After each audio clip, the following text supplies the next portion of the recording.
Momentum में आपने notice करा होगा भारतीय बाजार ऑफ लेट नजर आए हैं। उस मोमेंटम की आगे बात करूंगा, लेकिन एक बात ध्यान रखिएगा, आज पेनल्टीमेट सेशन है, वो D-1 वाला सेशन है। कल हमें वीकली एक्सपायरी की करनी है तैयारी, तो ऑल इंपॉर्टेंट जो वेडनेसडे फैक्टर होता था आमतौर पे, आज इस बार वो ट्यूसडे फैक्टर होगा।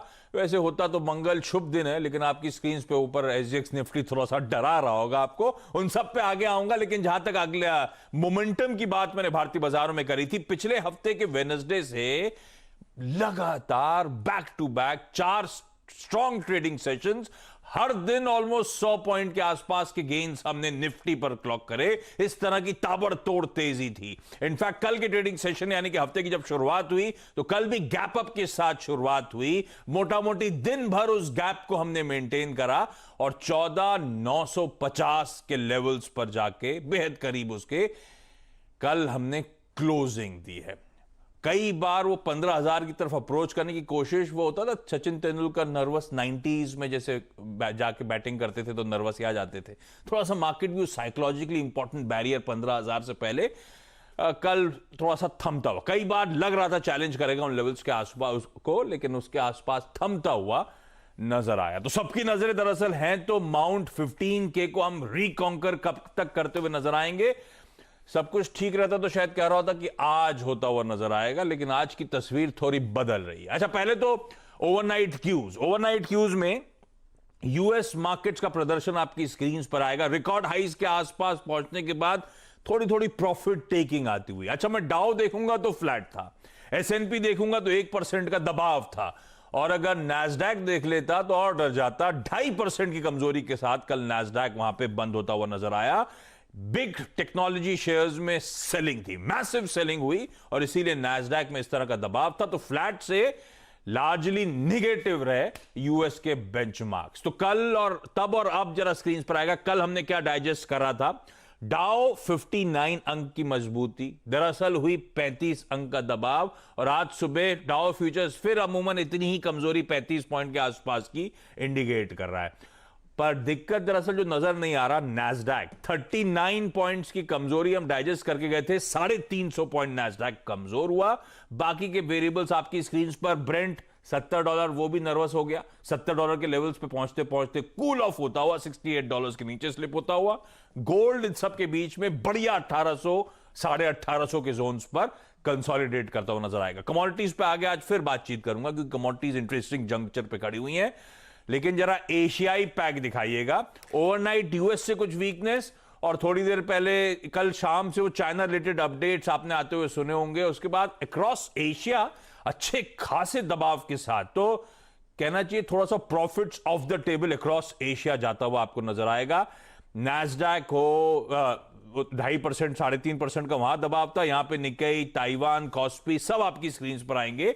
तगड़ा प्रेशर, और हमारा SGX निफ्टी दिखा रहा है कि ये मंगलवार के मंगल सेशन में सेंध लगाने के लिए 1% की कमजोरी के साथ शुरुआत होने के इंडिकेशंस आ रहे हैं। ऐसे में नीरज जी समझा जाएगा, एक तो यूएस में क्या हुआ पहले एज यूजुअल, और दूसरा ये चीन का फैक्टर क्या है और क्यों हमारे मूड माहौल पे हावी होता हुआ, सेंटिमेंट्स पे हावी हो रहा है। वीरू से समझूंगा फिर कैसे स्ट्रेटेजाइज करना है। 4 बढ़िया सेशंस, 15,000 के एकदम कगार पे खड़े हुए, और ये अब गैप डाउन की शुरुआत होने के इंडिकेशन। तो अप्रोच क्या करना है, टेक्सचर क्या है बाजार का, और हर्षदा बताएंगी तमाम इंपॉर्टेंट स्टॉक्स इन न्यूज। आगे कमोडिटीज पे चर्चा करूंगा। नीरज जी, 2 पार्ट में तोड़ते हैं। पहले तो ये यूएस की जो कल रिकॉर्ड हाइज के आसपास पिटाई होना शुरू हुई, क्या रीजन था? मेयरली प्रॉफिट टेकिंग थी यूएस में? गुड मॉर्निंग आशीष। पहले तो ये समझ लीजिए कि डाउ जोन्स 300 पॉइंट ऊपर से नीचे गिर के आया है, फ्लैट हुआ है। तो यहाँ पे भी तगड़ी गिरावट है 300 पॉइंट की, और 2.5% से ज़्यादा नैस्डैक गिरा है, रसल इंडेक्स 2.5% गिरा है, यानी अक्रॉस द बोर्ड पिटाई हुई है कल, और तगड़ी प्रॉफिट बुकिंग हुई है। कंसर्न सिर्फ एक है कि इन्फ्लेशन का चैलेंज अब बहुत बढ़ गया है, और लोग इससे डरे हुए हैं। उनको लगता है कि ये जो रैली पूरी चल रही है फिजल आउट हो सकती है, इसलिए वहाँ पे प्रॉफिट बुकिंग हुई है। इसके पीछे ट्रिगर वही था, जो कमोडिटी प्राइसेस इतने बेहिसाब अनाप शनाप भाग रहे थे, तो तो उसकी वजह से एक चिंता है, क्योंकि ये इन्फ्लेशन का चैलेंज रह रहे के बीच बीच में दिक्कत देता है। तो आईटी स्टॉक्स में सबसे ज़्यादा पिटाई हुई है और इसीलिए उसका रिपल इफेक्ट भी बाकी जगह देखने को मिला। तो ये एक कंसर्न था वहाँ पे, बहुत सीरियस हो गए हैं लोग इसको लेकर के। तमाम फंड मैनेजर्स के बीच में अब ये डिस्कशन होने लगा है कि भले ही कितना फेड कहे कि हम 2022-23 से पहले कुछ नहीं करेंगे, लेकिन जिस रफ्तार से चीज़ें बढ़ रही हैं, रॉ मटेरियल महंगा हो रहा है, मेटल्स में तेज़ी चल रही है, तो शायद बड़ा मुश्किल होगा इनके लिए। हो सकता है कि ये पहले ही बॉन्ड बाइंग का जो अपना प्लान है उसको टेपर करें। तो ये एक बड़ा रीज़न था। इसीलिए आप देखिए छोटे मझोले, ओल्ड इकोनॉमी, न्यू इकोनॉमी, सब की तगड़ी पिटाई हुई और आईटी स्टॉक सबसे ज़्यादा पिटे क्योंकि सबसे ज़्यादा चले हैं, तो सबसे ज़्यादा प्रॉफिट वहीं पे लिया जा रहा। मल्टीपल लेवल्स पे वहाँ पे प्रॉफिट बुकिंग देखने को मिली गई। तो आप ये कह सकते हैं कि कल का जो अमेरिकी सेशन था वो एक फियरफुल सेशन था। केवल प्रॉफिट बुकिंग नहीं कह सकते आप, फंडामेंटली भी लोग वहाँ से पैसा कल निकाल रहे थे। यहाँ पे तगड़ी गिरावट इसीलिए वहाँ पे देखने को मिली है। तो एक ऐसा सेशन जहाँ पे डर है और लोगों को लगता है कि तगड़ी गिरावट हो सकती है। आपको याद होगा पिछले दिनों जब फ्राइडे को नंबर्स आए थे जॉब डेटा वाले, तो वो बहुत ज़्यादा ख़राब नंबर थे। तो लोग खुश इसलिए हो गए कि इतने ख़राब नंबर है, अब तो फेड कुछ नहीं करेगा, सरकार कुछ नहीं करेगी और बल्कि और ज़्यादा स्टिमुलस वगैरह दिया जा सकता है। लेकिन दरअसल ऐसा है नहीं। वहाँ पे इंटरनल डिस्कशन जो चल रहे हैं उसमें अब फिलहाल अभी कोई पैसे देने की गुंजाइश नहीं। तो ये एक सिर्फ प्रॉफिट टेकिंग नहीं थी, एक रियल सेल थी जिसको कह सकते हैं आप। तो कल इंट्राडे में डाउ जोन्स गया था 35,000 के पार, बंद हुआ 34,700 के जोन्स के आसपास। तो हाँ, ऊपरी इस तरह से 300 पॉइंट, इवेंचुअली एक फ्लैट क्लोज, लेकिन बाकी बेंचमार्क्स में तगड़ा प्रेशर। तो यूएस में दबाव बना, एशिया में और भी एडेड प्रेशर फील हो रहा है। नीरज जी, चाइना क्या कर रहा है? देखिए चाइना, कल बहुत मजेदार सेशन था चाइना में। कल जिस समय ये खबर आ रही थी कि डालियन एक्सचेंज ने अगले साल जून तक के सारे कॉन्ट्रैक्ट्स पे लिमिट लगा दी है, उनके लिए मार्जिन्स बढ़ा दिए हैं इस सर्ज को रोकने के लिए, क्योंकि आयरन की कीमतें बहुत तेजी से बढ़ रही थी। उस समय भी वहाँ पे 8-9% की तेजी फ्यूचर्स में चल रही थी। तो चाइना ने एकदम से ये किया, क्योंकि वहाँ पे प्राइस बहुत बढ़ रहा है, तो उसको रोकने के लिए उन्होंने मार्जिन्स लगा दिए तमाम जगहों पे और रिस्ट्रिक्शंस लगाए हैं कॉन्ट्रैक्ट्स में। तो इसीलिए आप देखेंगे कि जो लेट सेशन था फिर गिरावट शुरू हुई। पहले नहीं गिरे थे, शुरुआत में आधे दिन तक चले थे, खबरें चली देखो इनके रिस्ट्रिक्शन के बावजूद नहीं गिरे, लेकिन बाद में फिर कीमतें गिरी। दरअसल चाइना का ये मानना है कि ये प्राइसेस जो चल रहे हैं वहाँ पे ये सस्टेन करेंगे नहीं और उनको अपनी बहुत दिक्कत हो रही। तो उन्होंने दुनिया के लिए नहीं, अपने लिए उन्होंने उस प्राइस को करेक्ट करने के लिए रिस्ट्रिक्शंस लगाए हैं और इसीलिए सब जगह गिरावट देखने को मिल रही। हालांकि उनका खाली फोकस था कि स्टील और आयरन ओर की कीमतों पे रोक लगाई जाए और इसीलिए देखिए सारे कॉन्ट्रैक्ट्स नीचे आके बंद हुए, लेकिन 10-10% की रैली कल गिरते गिरते भी वो देखे गए हैं। गजब का प्रेशर। और एशिया में, क्रॉस एशिया थोड़ा सा वीकनेस के अच्छे खासे दबाव के साथ ट्रेड 1.25% नीचे, 177 अंक। एसजीएक्स निफ्टी शायद गैप डाउन ओपनिंग के इंडिकेशंस दे रहा है। तो भाई क्या करें, कैसे अप्रोच करें इस मार्केट्स को? कल तक तो सब स्ट्रेंथ मान रहे थे और कल जितने भी एक्सपर्ट से दिन में बातचीत हो रही थी सब कह रहे थे वीरू की एक बार वो 15,000 के लेवल्स ब्रीच होते हैं तो बहुत मीनिंगफुल अपसाइड की शायद और तैयारी होती हुई नजर आएगी। सारे होप्स ओवरनाइट डैश होते हुए। तो कहना क्या है, इस गैप डाउन अगर मिल रहा है तो ये अपॉर्चुनिटी है, क्या एंट्री करना है या तो अब वेट एंड वॉच है, ये सीरियस प्रॉफिट टेकिंग में तब्दील हो सकता है? देखिए आशीष, जो आपने प्रश्न पूछा कि ये जो सीरियस प्रॉफिट बुकिंग में तब्दील हो सकता है उसके लिए वक्त लगेगा। अब देखिए आशीष, यूएस मार्केट में जो हुआ या फिर जो डाउ जोन्स की कैंडल क्रिएट हुई, हमारी उस कैंडल को क्रिएट होने में थोड़ी सी मुश्किल होगी। हमें मतलब ये क्या है कि यूएस मार्केट एक बहुत, अगर आप देखें, अच्छे मोड में थे, राइजिंग ट्रेंड में थे। हम और हमारे और यूएस में अंतर यह है आशीष कि हम बेस बिल्डिंग एक्सरसाइज कर रहे हैं। चाहे आप निफ्टी को देखिए, निफ्टी बैंक को देखिए, हम हार्डली अभी अगर आप देखें 50 और 20 डेमा के ऊपर आके ट्रेड कर रहे हैं, बेस बना के ट्रेड कर रहे हैं और लगभग समझ लीजिए कि 2 महीने के बेस बिल्डिंग एक्सरसाइज जारी है ये।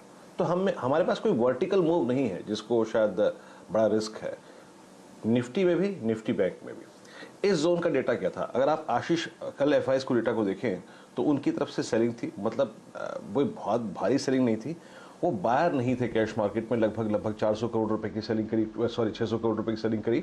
और दूसरे आंकड़े देखें उनके तो डीआईएस ने लगभग 476 करोड़ रुपए की सेलिंग करी। इंडेक्स फ्यूचर्स और स्टॉक फ्यूचर्स एफआईएस ने अगर आप देखें बेचे और यहाँ पे लॉन्ग भी काटे और शॉर्ट भी इनिशिएट करे और स्टॉक फ्यूचर्स में भी शॉर्ट इनिशिएट किए। माफ कीजिएगा, एफआईएस की 583 करोड़ रुपए खरीदारी थी आशीष। कुल मिला के आशीष इस रेंज का डेटा ये है कि बहुत स्ट्रॉन्ग पुट राइटिंग 14,600, 700, 800 की स्ट्राइक में है। कल जब हम क्लोजिंग करके गए तो 14,900 की स्ट्राइक में भी काफी स्ट्रॉन्ग कॉल राइटिंग थी और वहां पे 15,000 पे थोड़ी कॉल राइटिंग थी और उसके बाद 15,200 तक कोई कॉल राइटिंग नहीं थी। कल का पॉजिटिव फैक्टर एक और था कि बैंक निफ्टी ने पूरे दिन 50 डेमा को लो बनाकर ट्रेडिंग करता रहा, भले ही बहुत ऊपर नहीं गया लेकिन सिंक नहीं हुआ, 50 डेमा को रिस्पेक्ट दी। इस गैप डाउन ओपनिंग को मैं कैसे रीड करूंगा आशीष? देखिए, दो जोन है। 14,790 कल 900 पे काफी स्ट्रॉन्ग पुट राइटिंग हुई और 800 की पुट काफी स्ट्रॉन्ग ओआई होल्ड करती है। याद रखिएगा 790, 14,790 जो भी एफआईएस के डेटा के इंप्रेशन है, डीआईएस के डेटा के इंप्रेशन है, उसको देखते हुए टिल द टाइम 14,790 और 14,650 ये जोन वॉलेट नहीं होता, मैं शॉर्टिंग का व्यू नहीं रखूंगा। क्यों? क्योंकि हमने इस रेंज में एक बेस क्रिएट किया है। बेस को वॉलेट करना और बेस पे शॉर्ट के साथ ट्रेड करना ये बहुत रिस्की होता है। तो मैं थोड़ा सा रुकूंगा। 790, 810, 850 के ऊपर टिकेगा तो मैं डेफिनेटली पुल बैक के बारे में सोचूंगा। तो मेरा ट्रेड शॉर्ट का नहीं है। 790, 850 के ऊपर, यानी मेरे जो स्क्रीन पर सेकंड बेस मेंशन है उसके ऊपर टिका तो मैं कॉल्स के जरिए या फिर फ्यूचर्स के जरिए स्टॉप लॉस लगा के बाय करूंगा। एक वाजिब स्टॉप लॉस में उस वक्त डिस्कस कर लूंगा उस वक्त, क्योंकि एग्जैक्टली मेरे को नहीं मालूम है कि किस जोन में हम खुलेंगे। और जहां तक निफ्टी बैंक का सवाल है आशीष, इसने बहुत मशक्कत की थी, एक बेस बिल्डिंग एक्सरसाइज करी है इसने बहुत बड़ी, और उसके बाद कल जाके 50 डे एक्सपोनेंशियल मूविंग एवरेज के ऊपर टिका था। तो यहाँ पे भी शॉर्टिंग का थॉट नहीं है, कब तक नहीं है। देखिए, इसने एक बेस क्रिएट किया है 32,500 से लेकर 33,100 के बीच में, इस 600 पॉइंट के बीच में। तो जब तक ये जोन 600 पॉइंट का वॉलेट नहीं होता, नो शॉर्टिंग थॉट। डिप मिलेगा और मेरा सेकंड बेस जो है वो है 32,640, 32,500। अगर इसके ऊपर सस्टेन हुआ तो मैं बाय करूंगा। आई थिंक आशीष, बड़ा क्रक्स ये है कि अभी हम बेस बिल्डिंग एक्सरसाइज में हैं, वहां से ऊपर निकल रहे हैं, तो शॉर्टिंग का बहुत लॉजिक है नहीं मेरे पास आशीष। ठीक है, तो इस गैप डाउन के बाद बहुत एग्रेसिवली ध्यान रखें वो शॉर्टिंग का मूड या बहुत शॉर्टिंग का मूड बनाए ना, थोड़ा वेट एंड वॉच करेंगे। फिर ओपनिंग के बाद वीरू तो होंगे ही होंगे स्क्रीन पे आपके सामने, तो जैसे ही मौके मिलेंगे अगर वहां पे तेजी का मन बनाना है तो उस पर बातचीत होगी। लेकिन इस समय वेट एंड वॉच, इस तरह के सीरियस गैप डाउन के बाद फर्दर शॉर्ट्स क्रिएट करने का मन नहीं। ट्रेडिंग बेट्स आज के ग्लोब कैपिटल कह रहा है मदरसन सुमी खरीदारी करने के मौके 250 के टारगेट्स के लिए। सेंट्रम ब्रोकिंग का कॉल है आइशर मोटर्स खरीद के चलें 2550 के लक्ष्य। और आईएफएल सिक्योरिटीज भी दरअसल एलएनटी खरीदने की बात कर रहे हैं, 1450 के लक्ष्य यहां पे हासिल होंगे। सारे ट्रेड्स के स्टॉप लॉसेस आपकी स्क्रीन पर आएंगे, नोट डाउन करिएगा। और शायद ये सारे स्टॉक्स कल की क्लोजिंग के बेसिस पे एडजस्टमेंट्स हैं टारगेट्स और स्टॉप लॉसेस के। गैप डाउन आएगा आज शायद ज्यादातर सारे के सारे स्टॉक्स में, तो रिविजिट करिएगा अपने टारगेट्स और स्टॉप लॉसेस को। लेकिन ये चार्ट्स पे स्ट्रेंथ दिखा रहे हैं, तो जैसे वीरू कह रहे थे कि गैप डाउन के बाद मन नहीं बेचने का, शायद स्टॉक स्पेसिफिक ऐसे ही माहौल बनता हुआ नजर आए। लोअर लेवल्स पे शायद आपके लिए और भी बेहतर मौके होंगे इन स्पेसिफिक स्टॉक्स में जहां पे चार्ट्स पे स्ट्रेंथ है तेजी करने की। लेकिन चलिए अब क्विकली चल रहे हैं। अच्छा, आगे बढ़ूं उससे पहले जरा कोविड का अपडेट। अच्छे आंकड़े हैं। अब कल मंडे के दिन total active cases last 24 hours की साइकिल में रिड्यूस होके 3.29 लाख पहुंचते हुए, तो 4-4 लाख के आंकड़े से हम संडे को रिड्यूस हुए 3.66, उसके बाद 3.2, 3.3 के लेवल्स पर आ रहे हैं।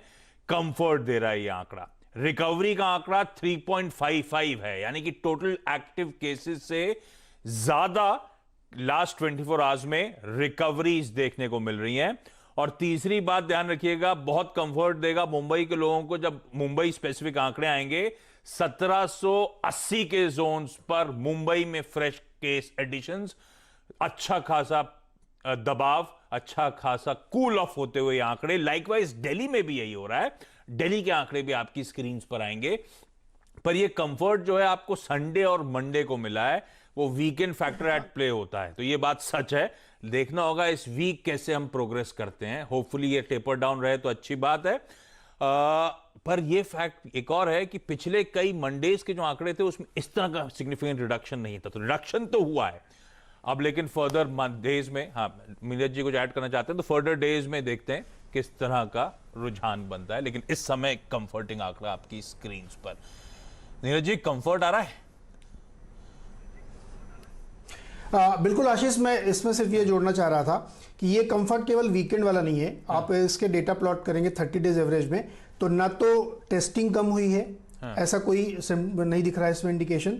रादर जो एक्टिव केसेस थे उसमें बहुत शार्प फॉल है और रिकवरी में बहुत शार्प मूव है, यानी दोनों साइड से पॉजिटिव खबरें हैं। और एक ग्लोबल अपडेट दे दूंगा आपको, वन लाइनर। यूके में 17 मई से ओपन अप हो रहा है। आप इंडोर मीटिंग्स कर सकते हैं, मिल सकते हैं, पब जा सकते हैं, होटल जा सकते हैं, हक कर सकते हैं। और बायोटेक की फाइजर और बायोटेक की जो वैक्सीन है वो अमेरिकन अलाउ कर दी 12 से 15 साल के बच्चों को लगाने के लिए। कहाँ पे? ये डायरेक्टर साहब पीछे कान में इतना बोलते, ये कहाँ पे हो रहा है, ये हक करना और ये सब कहाँ अलाउड है? यूके में? ये यूके में, ये ब्रिटेन में हो रहा है। ब्रिटेन में सिंगल डेथ रिपोर्ट नहीं हुई है कल, और वो 17 मई से ओपन कर रहे हैं, तो वहां थोड़ा नॉर्मलसी जबरदस्त हो रही है। अरे मैं पता है कल एक ट्वीट कर रहा था, वो था ना रिस्क है तो इश्क है टाइप्स। तो आज की टीम भी ऐसी बनाई थी मैंने कि रिकवरी आ रही है तो वो मॉल्स, वो ये होटल्स सब सुबह जाके फिजल आउट हो गया। अभी टीम बदल गई है, ये रिस्क किसी और दिन नहीं, ब्रिटेन में जाके आप कर सकते हैं। तो ऐसी कोई कंपनी ढूंढनी पड़ेगी। लेकिन अब क्विकली हर्षदा के पास जा रहा हूं समझने के लिए आज के तमाम important stocks in news. Harshada good morning, बताएं। हाय आशीष, गुड मॉर्निंग। तो आज दरअसल दो कंपनियां रेडार पर रहेंगी। पहले तो पीएनबी, पंजाब नेशनल बैंक, जिसका क्यूआईपी लॉन्च हो चुका है और 35 रुपए 51 पैसे प्रति शेयर का इन्होंने फ्लो प्राइस तय किया है। और बोर्ड बैठक दरअसल 14 तारीख को होगी, जो फाइनली वो अप्रूवल देगा या फिर फाइनल प्राइसिंग तय करेगा। लेकिन पंजाब नेशनल बैंक आप रेडार पर रखिएगा। दूसरी तरफ इंटरग्लोब एविएशन की बोर्ड बैठक में क्यूआईपी के जरिए फंड रेज करने की प्रोसेस को इनफैक्ट अप्रूवल मिल गया है। याद रखिएगा 3000 करोड़ कंपनी जुटाना चाहती है क्यूआईपी के जरिए, तो ये स्टॉक भी आज रेडार पर। अब मेटल कंपनियां, जो आप और नीरज चर्चा कर भी रहे थे कि चाइना ने दरअसल जिस तरह से तेजी आई है आयरन ओर और स्टील की प्राइसेस में, उसको कूल ऑफ करने के लिए एक बड़ा एक्शन लिया। दालियन एक्सचेंज ने तकरीबन जून से अगले अप्रैल यानी कि अप्रैल 2022 तक के फ्यूचर कॉन्ट्रैक्ट्स पर मार्जिन और ट्रेडिंग लिमिट्स दरअसल बढ़ा दी है। ये आज से इफेक्टिव हो रहा है और इसका इम्पैक्ट देखने को मिलेगा ओवरऑल सेंटिमेंट पर, क्योंकि मेटल्स में थोड़ा सा करेक्शन आ सकता है इस पर्टिकुलर मूव के बाद। तो मेटल स्टॉक्स आज थोड़े से नरम रहेंगे, ये इनफैक्ट आईआईएफएल ने नोट में भी निकाल के कह दिया है। अब नतीजों में चंबल फर्टिलाइजर के नंबर्स आए और रेवेन्यू में गिरावट देखने को मिली है। 1970 करोड़ का जो रेवेन्यू था पिछले साल इसी तिमाही में, घटा है 1640 करोड़ पर आया। प्रॉफिट का आंकड़ा आपको बढ़ा हुआ दिखाई देगा, लेकिन याद रखिएगा यहाँ पर एक एक्सेप्शनल गेन है इस करंट क्वार्टर में 338 करोड़ का, तो उसको आप हटाकर देखें, एडजस्टेड क्वार्टर 110 करोड़ के आसपास ही आया है, ज्यादा तेजी नहीं देखने को मिली है।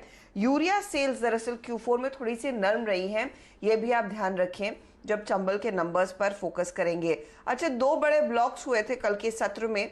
एक तो सोलारा एक्टिव फार्मा, इस पर नजरें होनी चाहिए क्योंकि प्रोमोटर ने यहाँ पर करीब करीब 10 लाख शेयर बेचे 1552 रुपए प्रति शेयर के भाव पर। यहाँ पर TPG growth, Aditya Birla mutual fund, classic opportunities fund, ये कुछ नाम सामने आए हैं जिन्होंने ये स्टेक लिया। कोफोर्ज में प्रोमोटर ने यहाँ पर करीब करीब 19 लाख शेयर बेचे, 3242 रुपए प्रति शेयर पर ये सौदा हुआ। और एक्सिस म्यूचुअल फंड ने यहाँ पर एक साइजेबल चंक करीब 6 लाख शेयरों का खरीदा जरूर है। कुछ और फंड्स के नाम भी सामने आए थे। तो ये कुछ स्टॉक्स है जहां पर आज खबरों का इंपैक्ट रहेगा। ओके, और आज गोदरेज कंज्यूमर, ग्रैन्यूल्स और सीमेंस के नंबर्स वायदा में। आज से उत्तराखंड भी एक हफ्ते का कंप्लीट लॉकडाउन लगाने जा रहा है। इस नोट पर ब्रेक के उस पर आज की कमोडिटी करेंसी मार्केट्स की टॉप स्ट्रैटेजीज।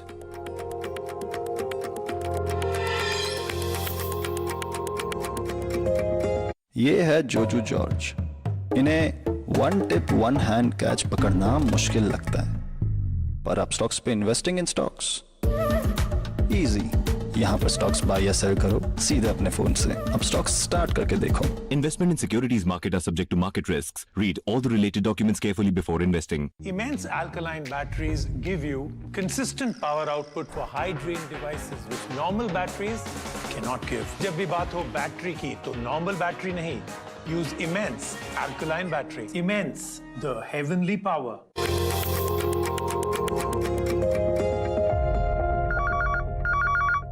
ब्रेक के बाद आपका स्वागत है। अच्छा, नीचे आपकी स्क्रीन पर सारे कमोडिटी कॉल्स चलते हुए जाते आते एसजीएक्स निफ्टी 200 पॉइंट के दबाव के साथ मंगलवार के दिन शुरुआत होने के इंडिकेशंस आते हुए। तो देखते हैं ओपनिंग के बाद या फिर क्या वाकई इस तरह के गैप डाउन के साथ ओपनिंग होती है और ओपनिंग के बाद कैसे बिहेव करता है भारतीय बाजार। तो सीएनबीसी आवाज पे रहिएगा ग्लूड 9:15 ऑनवर्ड्स। तो मार्केट में फिर स्ट्रैटेजाइज करेंगे कैसे इस गैप डाउन को फर्दर प्ले किया जाए।